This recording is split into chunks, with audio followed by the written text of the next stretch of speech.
Hello fellow music nuts, it's me Cubby with another personal spin, and today's video is another album review for The Next Day by David Bowie. This was released in 2013, 3 years before he died. When did he die? 2016. Wow, so long ago, but not. 3 years before he died, and it's great. I didn't buy it when it first came out, but I did hear it on vinyl in a vinyl club I was in at the time, and I thought it was great then. One thing I will say is I get the point of the cover art, but I also don't really think it's that great. But hey, it's all good. The actual album, however, is really good. It's got 15 songs on it. There is another version with more, I think, but I never got around to getting that version. So, after his 90s period where he was experimenting a lot with all the different things that he did on White Tie, White Noise, which was kind of a New Jack Swing album, and the Weird Outside album that was kind of an industrial thing, and then the Earthling one, which was kind of a big beat prodigy drum and bass thing, and then the really boring Hours album. He kind of went back to what he does best, which is just like rock with a sort of arty, experimental, intelligent sort of thing going on. And that's essentially what this is, really. It's back to basics. It's a rock album filled with really good songs. The musicianship is good.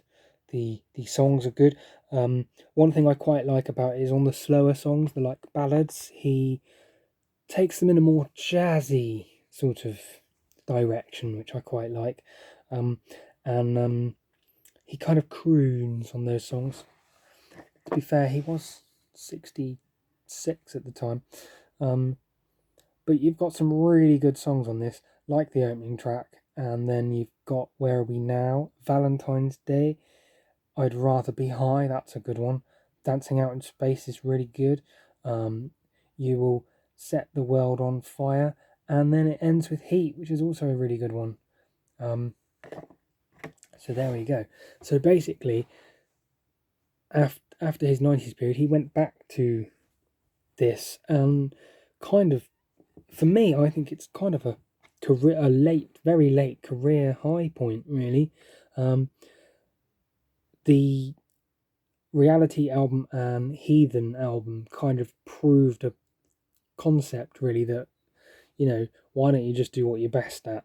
And then 10 years later he released this, and it was a whopper. It sold really well, everyone loved it, and yeah, it's really good. There are actually small elements of some of his 90s work in there. I can't remember which song it is, but there is a little bit of that Earthling vibe to it. The production is really nice as well, because it's not really compressed and there's quite a lot of space. The drums sound really natural, and the it's just a really good album. I'm going to give it 9 out of 10 drums. So there you go. It's definitely an album I would recommend getting. One of his first. If you were collecting them all, I'd say get this and some of his earlier ones. So yeah, there you go. Now you know. Thanks for watching. I have been Cubby, and this has been a personal spin. Let me know what you think of this album down below in the comments. Thanks for watching. Goodbye.